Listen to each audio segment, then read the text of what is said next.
Welcome, students. Today we will discuss English literature in 18th century and especially Jonathan Swift. When we come to the 18th century, we come to know that it is also called Augustan Age, Neoclassical Age, and Age of Reason.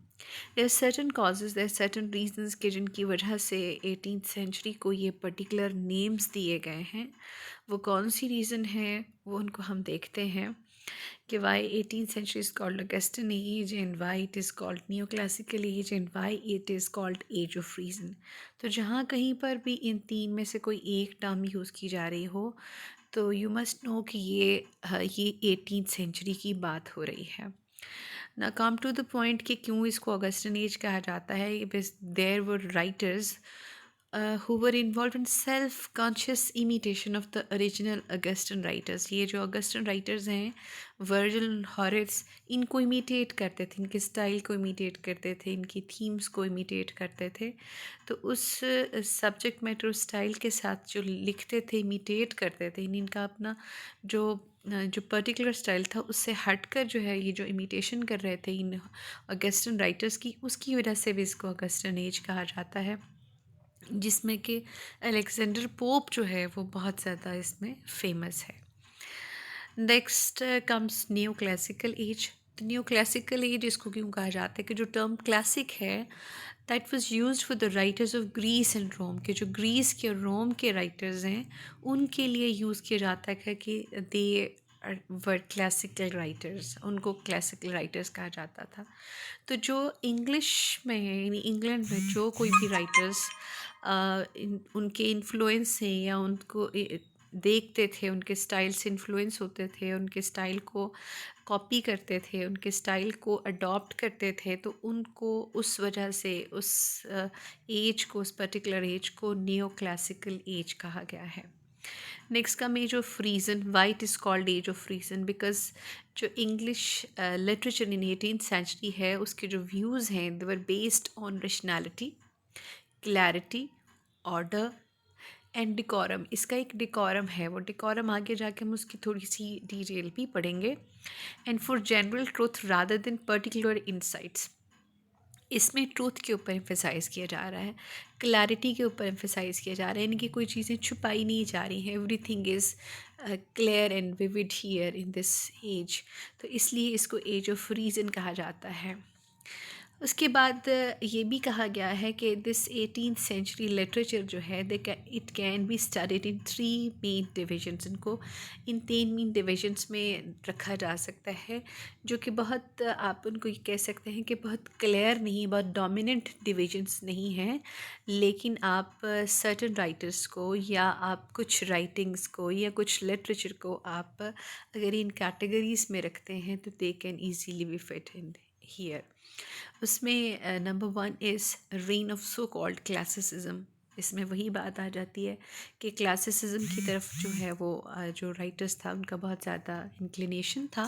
Number 2 revival of romantic poetry, कि जो romantic ideas थे जो आपने पढ़े हैं हमने पीछे, आप जब अपनी पोइट्री पढ़ रहे होंगे तो उसमें भी आपको पता चलेगा कि रोमांटिसिज्म के जो आइडियाज़ थे वो क्या हैं.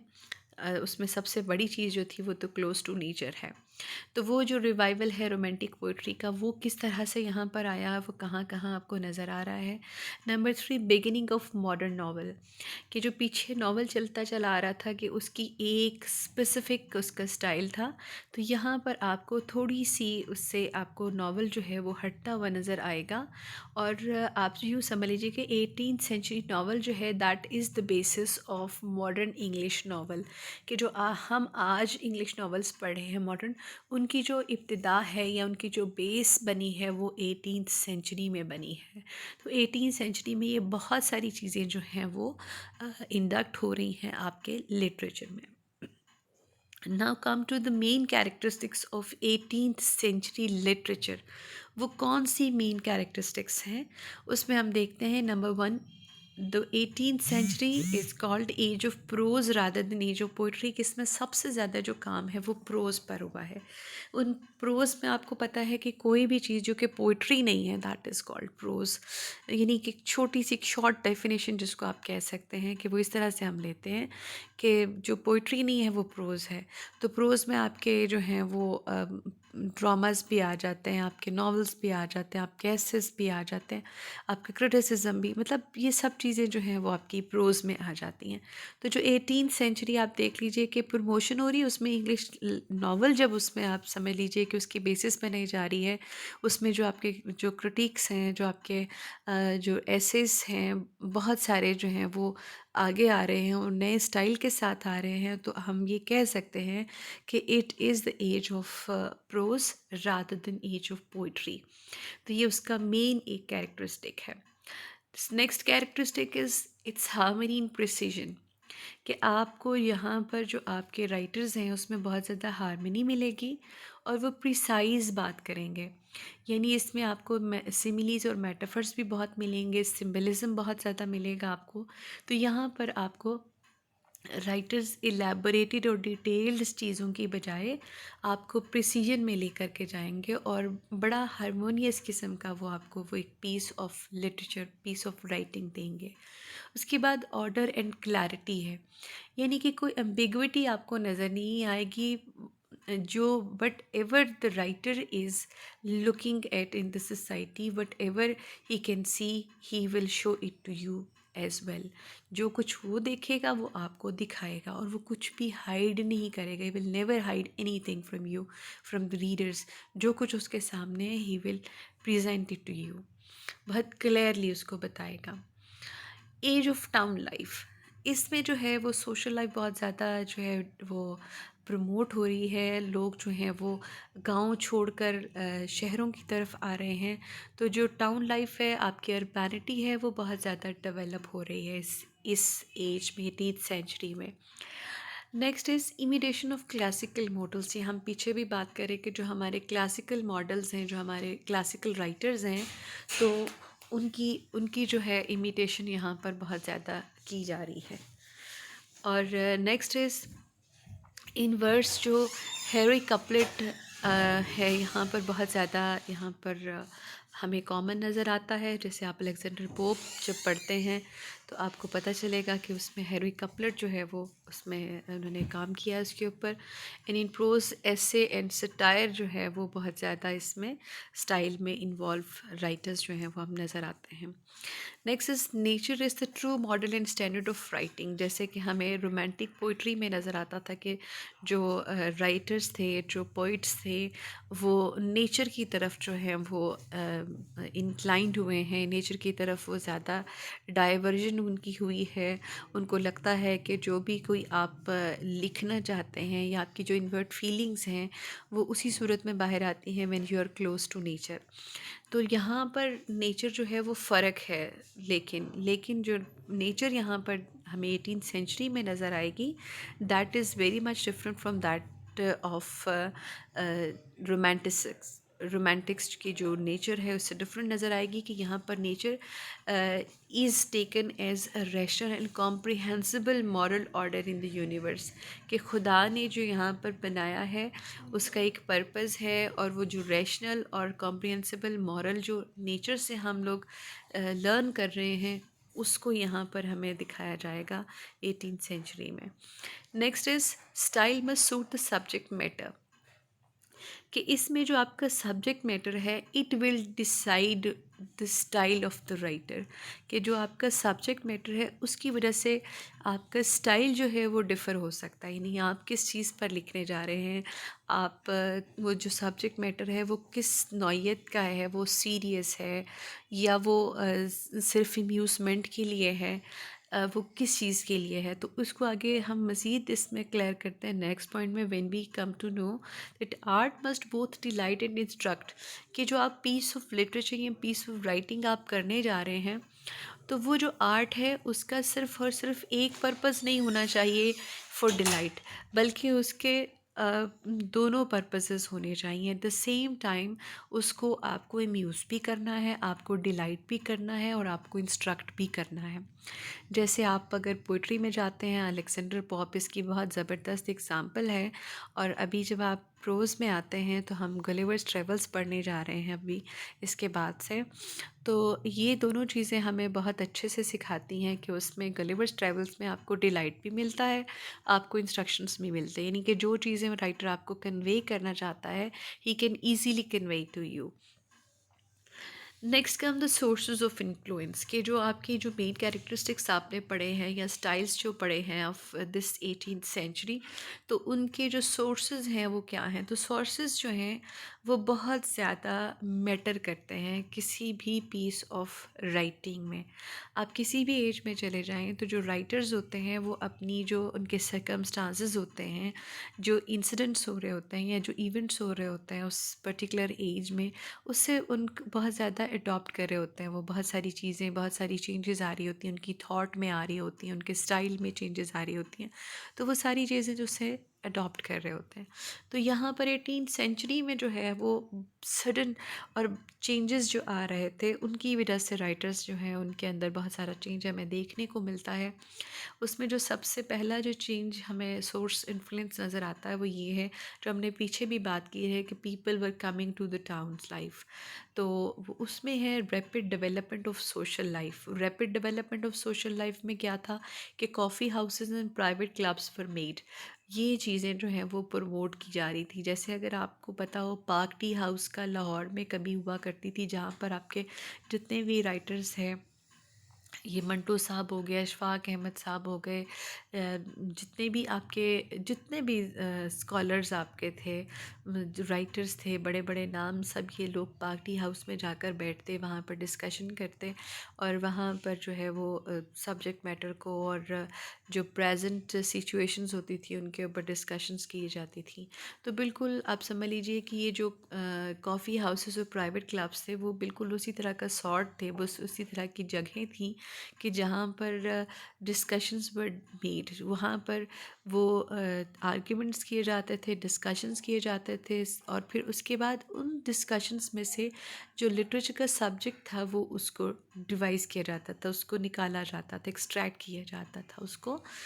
Number two, political scenario. जो वहाँ का पॉलिटिकल सिनेरियो था वो बहुत ज़्यादा इम्पोर्टेंस रखता है। वो क्योंकि इसमें जो इंग्लैंड में था बहुत सारी चेंजेस आ रही थी 18th सेंचुरी में। तो उसमें दो होस्टाइल पार्टीज़ बन गई थी। दो होस्टाइल पार्टीज़, आप पाकिस्तान वाली मत समझिएगा, ये दो होस्टाइल पार्टीज़ बन गई हैं। एक आपके लिबरल विग्स हैं, नंबर टू आपका कंजर्वेटिव टॉरीज़ हैं। तो अब ये दोनों बड़ी स्ट्रॉन्ग पार्टीज़ हैं। नो डाउट कि इसके अलावा भी छोटी छोटी पार्टीज़ होंगी, लेकिन ये दो वो मेन पार्टीज़ हैं कि जिनका इन्फ्लुएंस बहुत ज़्यादा है राइटर्स पर। तो ये किस तरह से इन्फ्लुएंस इनका हो रहा था कि press had become a mighty power. So उस टाइम पर आपका जो प्रिंट मीडिया है वो बहुत ज़्यादा डेवलप हो गया 18th सेंचुरी में। तो उसमें क्या किया जा रहा था कि कोई भी ऐसा writer, any writer with a talent for argument और सटायर, के जो कोई भी राइटर क्रिटिसाइज़ कर सकता है, बोल सकता है, आर्ग्यू कर सकता है, एक्सप्लेनेशंस दे सकता है, डिक्टेट कर सकता है, एडवोकेट कर सकता है, तो उस राइटर को चुन लिया जाता था and was hired by these parties. तो इन पार्टीज़ के जो लोग थे वो उस राइटर को हायर कर लिया करते थे, उसकी सर्विसेज को हायर कर लिया करते थे, ताकि वो उनके लिए लिखे और उनकी जो हॉस्टाइल पार्टी है, जो उनकी दूसरे राइवल्स हैं, उनके ख़िलाफ़ वो कुछ ना कुछ लिखता रहे। तो जो आपके बहुत सारे राइटर्स हैं जिनमें आपका स्विफ्ट भी शामिल है, वो भी इन पार्टीज़ के लिए काम करते रहे हैं। सो ये एक इन्फ्लुएंस जो है वो उन राइटर्स के अंदर मौजूद है। Number four, rapid expansion of England. और आपको पता है कि ये वो वक्त है कि जिस वक्त इंग्लैंड जो है उसके नो आबादियाती निज़ाम, आपको पता है कि कॉलोनीज़ बन रही थी, जिसमें आप समझ लीजिए कि जो आपका जो सब कॉन्टिनेंट है, बरे सग़ीर जो है, वो भी कॉलोनी बन रहा था इंग्लैंड की। तो ये इस टाइम पर रैपिड एक्सपेंशन हो रहा है इंग्लैंड का, तो इसका भी बहुत ज़्यादा जो इन्फ्लुएंस है वो राइटर्स के ऊपर है। अब हम आ जाते हैं जो हमारे फेमस राइटर्स हैं 18th सेंचुरी के, उसमें हमें जो नज़र आते हैं पोइट्री में बहुत बड़े बड़े नाम हैं। अलेक्जेंडर पोप है, जॉन ड्राइडन है, विलियम ब्लेक है। हमने सारे नहीं किए, लेकिन कुछ जो फेमस हैं हमने उनको निकाला है। उसके बाद जो प्रोज़ है और नावल है उसमें हमें ये नाम मिलते हैं, जॉनथन स्विफ्ट है, डैनियल डेफो है, हेनरी फील्डिंग है, डॉक्टर जॉनसन है। ये हमने नाम निकाले हैं।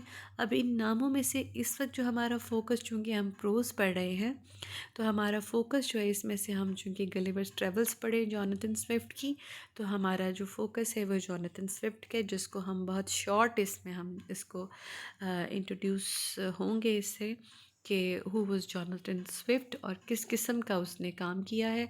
इसके बाद जो हमारी नेक्स्ट जो हमारी इसके ऊपर असाइनमेंट होगी वो जॉनथन स्विफ्ट और गलिवर्स ट्रेवल्स के हवाले से हम उसको देखेंगे। तो अभी हम देख रहे हैं कि जॉनथन स्विफ्ट जो है, he is one among English satirist, कि इंग्लिश राइटर्स में से बहुत सारे लोग थे जो कि सटायर करते थे, जिनका आप समझ लीजिए कि उनकी पर्टिकुलर क्वालिटी थी कि वो सटायर करते हैं। तो उनमें से जो जॉनथन स्विफ्ट है वो भी एक ऐसा ही एक इंग्लिश राइटर है जिसकी ये पेक्यूलियर क्वालिटी है कि वो सटायर करता है, यानी उसको सेटरिस्ट कहा जाता है। सटायर आपको पता है, वो हम आगे जब जाएंगे इसके गुलिवर ट्रेवल्स के उसके ऊपर, तो फिर हम ये कुछ टर्म्स जो है उनको हम डिस्कस भी करेंगे। उसके बाद search out faults of society in order to hold them up to ridicule. तो स्विफ्ट का काम क्या था कि ये एक इसने यूँ समझ लीजिए कि वो गिलास लिया हुआ है, एक शीशा लिया हुआ है, जिससे ये फोकस करता है, सोसाइटी को देखता है, बहुत माइन्यूटली ऑब्ज़र्व करता है, उसमें से ये सर्च आउट करता है सोसाइटी के फॉल्ट्स को, सोसाइटी के फॉलीज़ को, उन गलतियों को निकालता है और फिर उनको पकड़ कर उनके ऊपर खूब तंज़ो मज़ाक करता है, रिडिक्यूल करता है, उनके ऊपर हंसता है, तंज करता है। फिर उसके बाद आ जाते हैं इसके स्टाइल पर। इसका स्टाइल कैसा है? बड़ा सिंपल स्टाइल है जी। आप सिंपल से समझ सकते हैं कि Gulliver's Travels is popular among kids as well as adults, के दोनों उसको बहुत शौक से पढ़ते हैं। बच्चों के लिए एक फैंटेसी है और बड़ों के लिए एक फेबल है। तो ये कन्विंसिंग स्टाइल है उसका, बड़ा क्लियर, ग्राफिक, स्ट्रेट फॉरवर्ड, और आपको पता चलेगा उसमें वो यूज़ करता है सिमिलीज़ का भी और मेटाफर्स का भी। अब ये इसका ख़ुद का स्विफ्ट का ख़्याल है, उस सैटरिस्ट क्यों है, या उसको क्यों लगता है कि सटायर जो है वो बड़ा एक इम्पॉर्टेंट फैक्टर होता है किसी भी राइटिंग में। तो उसने कहा कि satire is a sort of glass. ये एक ऐसा ग्लास होता है सटायर का कि wherein a person discovers his own face, कि उसमें वो नज़र तो उसको दूसरे लोग आ रहे होते हैं, लेकिन असल में वो रिफ्लेक्शन उसका खुद का होता है। वो अपने आप को देख रहा होता है उस आईने में, उस शीशे में। Label as a hater of mankind, Swift को कहा जाता है कि जी बहुत ही ये ब्लीक सैटरिस्ट है, कि इसको हमेशा dark side of, negative side of society नज़र आती है, और इसको अक्सर कहा जाता है कि he is hater of mankind, कि ये तो इंसानों से मोहब्बत करता ही नहीं है, तो इंसानों से नफ़रत करने वाला आदमी है। तो उसने खुद ये एक लेटर लिखा था किसी वक्त में अलेक्जेंडर पोप को, और उसमें उसने कहा कि principally I hate and detest that animal called man, कि मैं इस जानवर से बहुत ज़्यादा नफ़रत करता हूँ, मुझे ये बहुत बुरा लगता है। कौन? इंसान। तो वो जो हम जब गुलिवर्स ट्रेवल्स में जाएंगे और हम देखेंगे कि कैसे ग्रेजुअल चेंज आ रहा है इसकी फीलिंग्स में टूवर्ड्स ह्यूमन बींग्स, कि वो पहले छोटे होते हैं, फिर उन किस तरह से उनके अंदर चेंजेस चली आती हैं, यहाँ तक कि वो उसके बाद जब वो लास्ट वॉयज में जाता है तो उस वक्त वो याहूस बन जाते हैं। तो याहू तो आपको याद रहेगा, क्योंकि याहू जो है वो सोशल मीडिया पे आपको बहुत अच्छे से समझ में आता है, तो इसलिए इस वक्त में याहू को याद रखना कोई मुश्किल काम नहीं है। तो वहाँ पर इसने ह्यूमन बींग्स को, इस याहू जो है वहाँ पर डिस्प्ले किया है। तो ये उसका हेटर ऑफ मैन काइंड जो है वो हमें नज़र आता है। लेकिन हमें हमें इस स्विफ्ट की तरह सिर्फ़ और सिर्फ नेगेटिव या डार्क एस्पेक्ट नहीं देखना है, हमें इसका पॉजिटिव एस्पेक्ट भी देखना है, जो कि ये है कि वो इस चीज़ को दिखाने के ज़रिए हमें हमारी फॉलीज़ दिखा रहा है, वो हमें सोसाइटी के जो उस वक्त के फॉल्ट्स हैं वो हमें दिखा रहा है, ताकि हम उसको इम्प्रूव कर सकें। और ये हम आगे जब हम इसको मज़ीद डिटेल में पढ़ेंगे तो उस वक्त इसको करेंगे। और इसको हम करेंगे कि जो स्विफ्ट है वो एक फिलेंथ्रोपिस्ट भी था, जो हमें मिलता है कि ही spent 1/3 of his earnings on charities, कि वो चैरिटी भी किया करता था। इसलिए हम बिल्कुल ये नहीं कह सकते वो सिर्फ इंसानों से नफ़रत करता था, बल्कि वो उनसे मोहब्बत भी करता था। So this is all about your topic for today. Thank you very much.